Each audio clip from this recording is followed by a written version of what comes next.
Iniciamos compartiendo un poderoso mensaje de las Escrituras que encontramos en 2 de Corintios 5:18, donde nos dice: y esto proviene de Dios, quien nos reconcilió consigo mismo por Cristo y nos dio el ministerio de la reconciliación. Hasta aquí esta breve lectura de la palabra de Dios.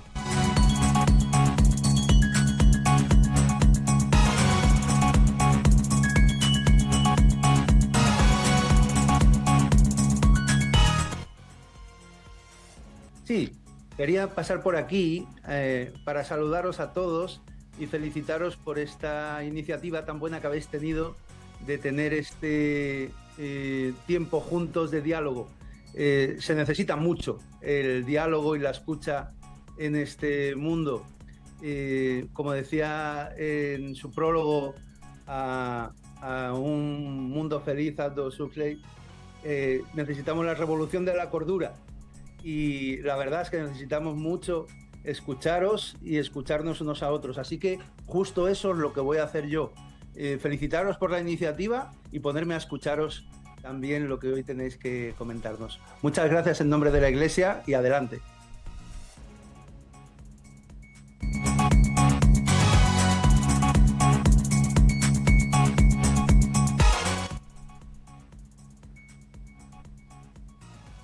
El suicidio, las adicciones, la autodestrucción o la depresión son palabras que dicen mucho de las heridas abiertas de los jóvenes y adultos de nuestro tiempo. En una era acelerada en la que somos llamados a la producción y a la ganancia, los cristianos, especialmente los jóvenes cristianos, nos preguntamos si es posible otra manera de llevar a cabo nuestras relaciones humanas. Y desde luego creemos que sí, esa alternativa es la comunidad. Pero para reconstruir esos puentes entre personas, hoy tan dañados por la indiferencia y la falta de humanidad de tantos, se necesita algo de lo que Jesús habló hace más de 2000 años en Galilea, y aún sigue siendo urgente: la reconciliación. En este año 2025, el año de la reconciliación de la Iglesia Española Reformada Episcopal, hemos querido preparar una serie de conversaciones sobre este tema. En este primer episodio nos alegra hablar de la reconciliación que comienza de lo más íntimo, la reconciliación con uno mismo. ¿Cómo es posible recuperar a través de esta reconciliación con uno mismo la salud, la libertad? ¿Cómo poner un enfoque cristiano en el cuidado del cuerpo, aquello que nos hace ser lo que somos precisamente? Aquí en este espacio compartiremos algunas ideas y de hecho también compartiremos testimonios de quienes trabajan ayudando a otros a cuidar también de sí mismos. Nos alegra que estés aquí escuchándonos y participando de este espacio de escucha y de diálogo. Sean todos muy bienvenidos. Estamos con Aina Arencón, delegada de Juventud de la Yere, y yo soy Julián González, miembro de la parroquia de Belén de la Yere en Fuenlabrada, Madrid. Buenas, hoy estamos con un invitado especial, Jaume Vilanova, director general de la Asociación Egueiro, que desarrolla diversos programas de rehabilitación para personas drogodependientes en Cataluña y en la Comunidad Valenciana. Entre los programas y servicios que tienen se encuentran programas específicos para el alcoholismo, para la adicción a los opiáceos, la cocaína, comunidades terapéuticas, pisos de apoyo a la reinserción, e incluso para la transición a la vida adulta de jóvenes mirados solos y para extutelados. Además, la asociación ha sido galardonada con la Creu Sant Jordi en el año 2015 por sus 30 años de labor en el ámbito de la drogodependencia. Así que, Jaume, muchas gracias por estar aquí. Es todo un honor tenerte como invitado en nuestro primer episodio del podcast Coraje de Existir. Gracias a vosotros, y para mí es una satisfacción enorme poder colaborar y luego encantado. Muchas gracias. Bueno, la reconciliación con uno mismo, que es el tema que nos convoca hoy, está muy relacionado al concepto del cuidado de uno mismo, al cuidado de nuestro cuerpo, de nuestra alma. Es lo que se ha dividido de una manera muy tajante a lo largo de la tradición, el cuerpo y el alma, pero realmente parece ser que el cuerpo y el alma requieren de un mismo cuidado. Cuando cuidamos nuestro cuerpo, cuidamos nuestra felicidad, cuidamos nuestro bienestar. Cuando cuidamos nuestra alma, cuidamos nuestras relaciones, cuidamos el amor, cuidamos la esperanza en el futuro. También estamos cuidando nuestro cuerpo. La calidad de vida en distintos países, entre distintas comunidades, se ve reflejada justamente tanto en los cuidados materiales, en los cuidados de las cuestiones más pedestres del cuerpo, de la atención médica, como también de las cuestiones relacionadas a la salud mental, a la felicidad, y también, por eso hablamos esto en un podcast cristiano, del cuidado espiritual que se tiene sobre las comunidades, sobre las personas y también de las relaciones interpersonales. Sobre este tema, Aina nos va a compartir algunos datos que nos son bastante relevantes para analizar y empezar a analizar este asunto. Bien, os doy unos pequeños datos y también un poco de reflexión para empezar. Pues el suicidio es la primera causa de muerte en jóvenes y adolescentes entre los 12 y 29 años, según un informe del Instituto Nacional de Estadística de España. Entonces, las defunciones también por suicidio en España han venido experimentando un ascenso desde el año 2018 hasta el año 2022. La cifra de suicidios se incrementó en este periodo en cerca de un 20%, pasando de 3.539 muertes por suicidio en 2018 a 4.227 en el 2022. En el año 2023 el número de suicidios descendió a 4.116, pero aún así no es un grandísimo descenso.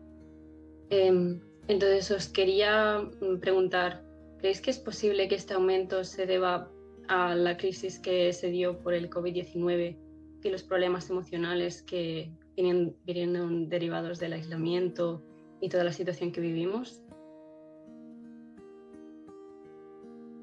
Bueno, es cierto que durante todo el periodo de COVID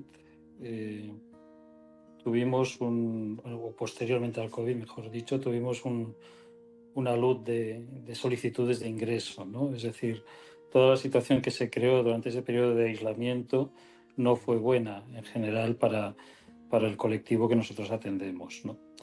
Sí es cierto que hemos ido en un aumento progresivo, no exagerado, pero sí constante, de casos en los que va aflorando cada vez más esos intentos de autolesión en algunos casos y después de suicidio, y sobre todo por esa falta de proyecto de vida, esa falta de ilusión, esa falta de verle sentido al día a día, que es que es la mayor lucha que nosotros tenemos con todos los usuarios que tenemos, ¿no?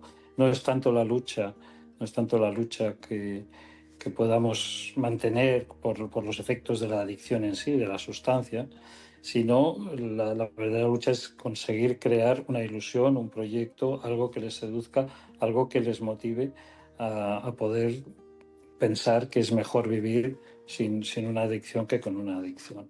O sea, en definitiva, sí diría que estábamos en un punto de estabilidad en ese sentido, que siempre hay casos, evidentemente. Se produce el tema COVID y a raíz de los momentos posteriores al COVID no hemos dejado de subir en ese perfil, en esa necesidad de atención. Y cada vez más en un perfil de una mayor juventud, de una menor media de edad, que en eso sí estamos en una tendencia muy, muy clara. Entonces podemos ver un poco cómo este aislamiento podía crear que nos distanciásemos de la comunidad, y la comunidad así veríamos como que da un poco de propósito, ¿no? Quizás a la vida. Sí, que nos estamos encontrando que la gente pues tiene unas vidas vacías, no le ven ningún sentido, no saben a qué agarrarse y acaban agarrándose a lo que no deben, ¿no? Y evidentemente cuando se producen estas circunstancias de aislamiento forzoso, como fue por esas circunstancias, pues esa inquietud también de qué va a pasar, qué va a ocurrir, pues hubo un decaimiento general de muchísimos casos. Y tuvimos esa sensación de desbordamiento en algún momento al terminar el confinamiento, ¿no? La preocupación que tenemos es constante y es grave, porque, insisto, cada vez más los problemas derivados de intentos de autolesión y ya de intentos claros de suicidio, lo que antes era una cosa ocasional, lo estamos viendo desgraciadamente cada vez más a menudo. Mm.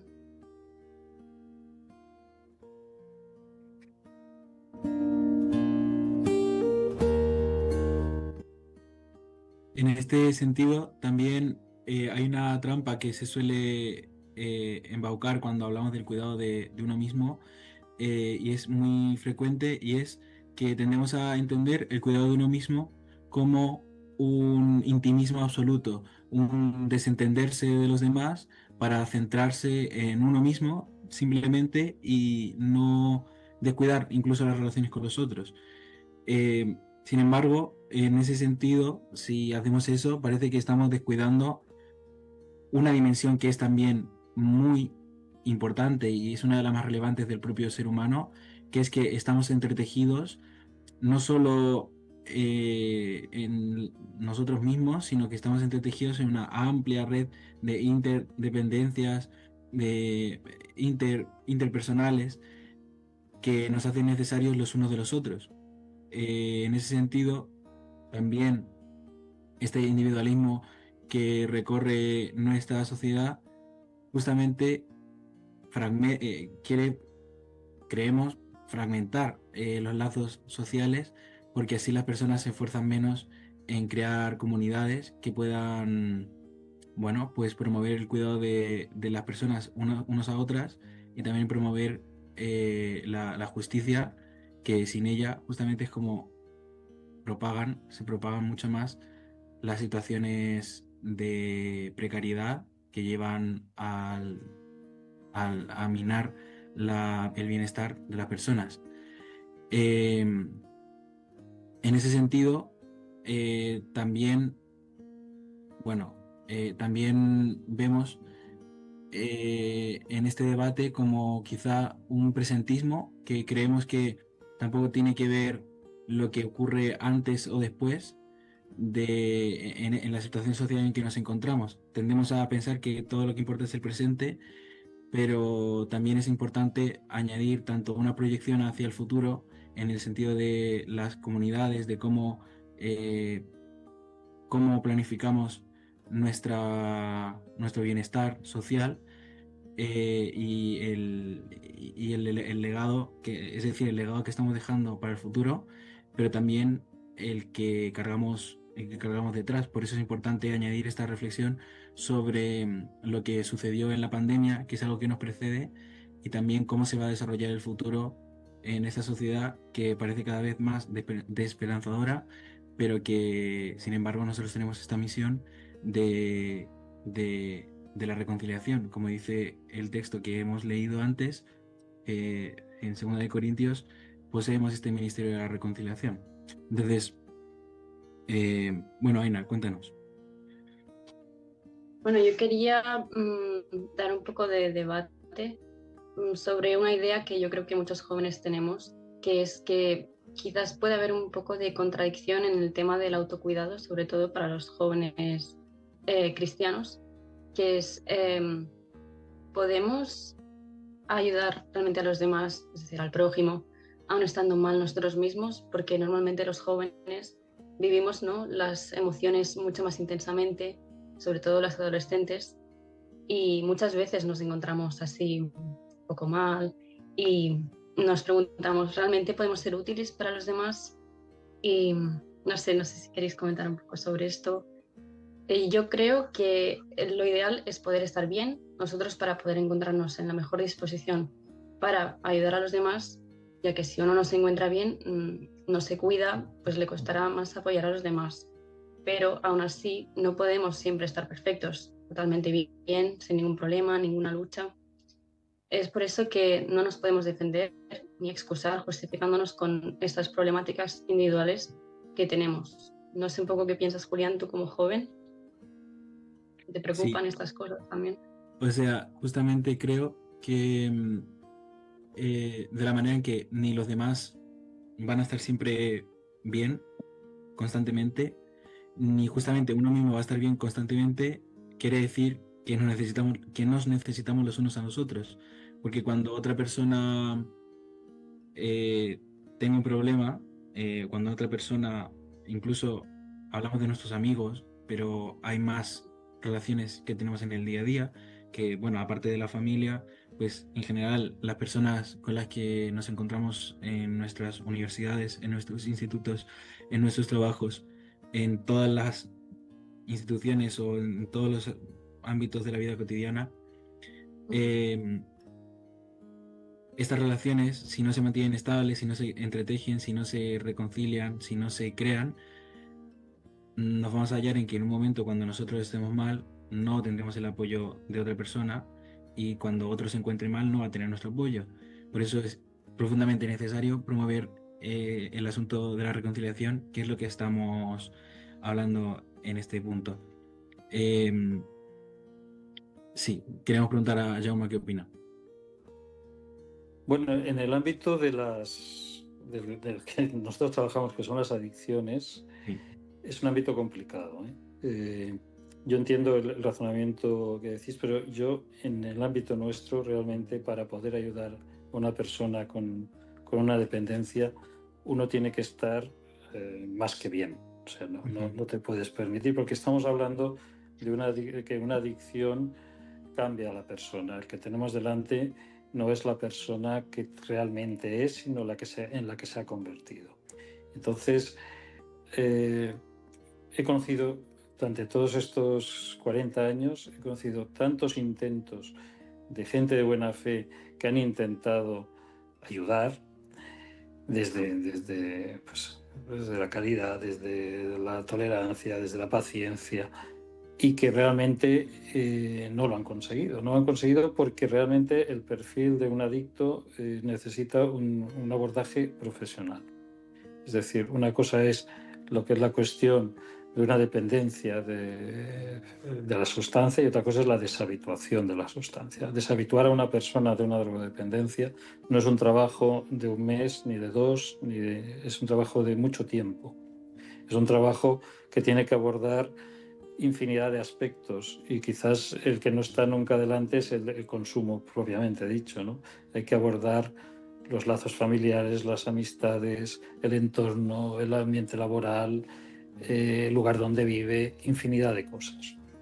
Cambiar todo eso, generar un proyecto nuevo, todo eso es deshabituar a una persona. Eso solo se puede hacer desde el soporte, desde la guía de una ayuda profesional, porque si no acabas siendo manipulado por el propio adicto, ¿no? Eso no quita que es muy importante ese apoyo de otras personas que nosotros buscamos después, de los amigos, de las familias, que en el momento adecuado tienen que dar también su apoyo y tienen que aportar su gran arena a esa rehabilitación, pero siempre siguiendo las consignas de los profesionales, ¿no? Porque realmente se trata de volver a conocer una persona distinta a la que tú conocías, a la que tú has conocido mientras esa persona era adicta, ¿no? Estamos intentando volver a esa persona original como era antes de ser una persona adicta. Y la adicción como enfermedad, como enfermedad que van a llevar hasta que mueran, ¿no? Un adicto lo será siempre ya. Por lo tanto, hay que igual que un diabético tiene que aprender a vivir con unas limitaciones, un enfermo del riñón, pues una persona enferma de toxicomanía tiene que aprender a vivir también con una serie de limitaciones que afectan a su modo de vida, a sus lazos familiares, a su modo de conducta, a su trabajo, a sus hábitos, absolutamente a todo. Por lo tanto, yo pienso que es una conjunción de las dos cosas. Esa ayuda profesional es absolutamente imprescindible para superar una adicción, pero que esa ayuda profesional lo que hace después es dar paso a esa ayuda más desde la amistad, desde la comunidad, desde la familia, que evidentemente es imprescindible, pero en un momento más avanzado del tratamiento. Sí, ahí quería ir justamente. Entonces, podríamos decir como justamente el hecho de la profesionalidad de la persona que está llevando a cabo el cuidado o la atención de las personas toxicómanas, sería como una herramienta, entiendo, pero que en realidad pone en relación a una persona, a la persona que cuida en ese sentido, o por ejemplo, la persona que guía los cuidados. Sí sería una persona que se está poniendo en relación con el toxicómano, ¿verdad? O sea, eso es lo que le quiero preguntar. En el sentido de que sí se necesita un sentimiento, un verdadero sentimiento de amor. Porque uno cuando se encuentra cuidando a personas así, se encuentra con que está cuidando a personas que si no lo hiciera por estar ahí, por estar trabajando ahí, por tener ese sentimiento, nunca cuidaría, nunca se encontraría con gente así, ¿verdad? Entonces, Claro. ¿qué opina usted sobre eso desde su experiencia personal? Bueno, desde luego, la atención profesional, si no va acompañada de una vocación, si no va acompañada de un cariño, de un saber qué es lo que se tiene entre manos, realmente no funciona, ¿no? Es absolutamente imprescindible, es absolutamente imprescindible. Hoy en día hay, en el ámbito de las drogodependencias, hay infinidad de recursos de todo orden, desde el ámbito religioso, desde el ámbito curanderos, que incluso de clínicas millonarias, como si se pudiera todo esto arreglar con dinero o acabando siendo un negocio de muchas cosas, ¿no? Realmente, como tú has definido bien, es necesaria esa parte humana. Sin esa parte humana, esa parte de cariño, realmente no hay ninguna solución a todo este problema. Esto no es una gripe que después, acabando la caja de medicación, uno se repone. Esto es un continuo, y ese continuo y realmente lo que hace Mella en el paciente es ver que se siente aceptado, que se siente querido, que tiene posibilidades de futuro, ¿no? Que no se acaba, que ha fallado mucho a mucha gente, que ha hecho muchas cosas malas seguramente, que ha perdido muchas cosas materiales y no materiales, pero que aún sigue saliendo el sol, aún hay esa luz, y eso hay que hacerlo desde el cariño y desde la profesionalidad también, ¿no? Pues realmente lo que hacemos los profesionales es abrir el camino para que después los círculos más próximos, sanos que pueda tener esa persona, le acojan y le acompañen en todo ese proceso. Es decir, es un proceso largo, por eso insisto, y nosotros solos no podríamos hacerlo, ¿no? Pues no se pueden quedar con nosotros 10 años. Por lo tanto, hemos de hacer una parte del trabajo, pero después la comunidad debería hacer el resto. Y es lo que desgraciadamente no vemos en muchos casos, ¿no? Se hace un trabajo en los centros, con los profesionales, se agotan los tiempos, tiene que salir y a lo mejor al cabo de 2 o 3 meses los volvemos a tener porque ha sido un fracaso absoluto fuera, ¿no? Después de 3 años de trabajo se traduce en un fin de semana de fiesta y volvemos a empezar. Aquí ha fallado algo, ¿no? Y es lo que luchamos muchas veces para entender que tampoco podemos hablar de que es una cuestión puramente médica la toxicomanía, ¿no? De decir, no, aquí hay otras cosas. Aquí hay otras cosas y todas son igual de importantes que desde el punto de vista médico o psicológico, que también es importante, por supuesto, ¿no? Pero si no añadimos ese factor diferencial, que es el cariño, que es la caridad, que es el acompañamiento, que es el decir a pesar de todo, yo te voy a estar, pero también desde los límites, desde hablar claro, desde la exigencia, desde ser un buen apoyo a esa persona, desde el cariño. Si no hay nada que hacer. No hay nada que hacer. Es ir gastando tiempo y esperando que el tiempo vaya a curar las cosas. Y el tiempo por sí mismo no cura nada, si no hay un acompañamiento en todo eso.